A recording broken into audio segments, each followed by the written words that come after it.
تحدث رئيس رابطة محترفي التنس كريس كيرمود ورئيس وحدة نزاهة التنس نايجل ويلرتون على هامش بطولة أستراليا التي تنطلق الاثنين إلى أجهزة الإعلام ردا على تقارير إخبارية تشير إلى حالات تلاعب بنتائج المباريات.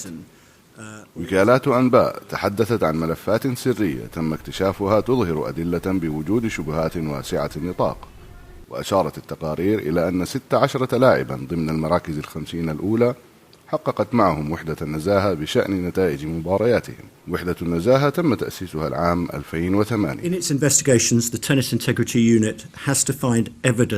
تستنكر وحدة النزاهة وإدارة التنس أي إيحاء بأن أدلة على التلاعب بنتائج المباريات تم إخفاؤها لأي سبب، أو أنه لم يتم التحقيق فيها بشكل تام.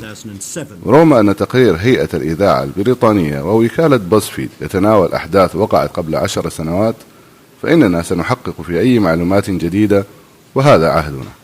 دعوني أؤكد لكم أن الجميع هنا في إدارة التنس ملتزمون بالقضاء على أي تصرف فاسد في هذه الرياضة، ولدينا سياسة عدم التسامح بشأن ذلك، وليس هناك أي تقاعس من جانبنا، بل نعمل بحرص شديد.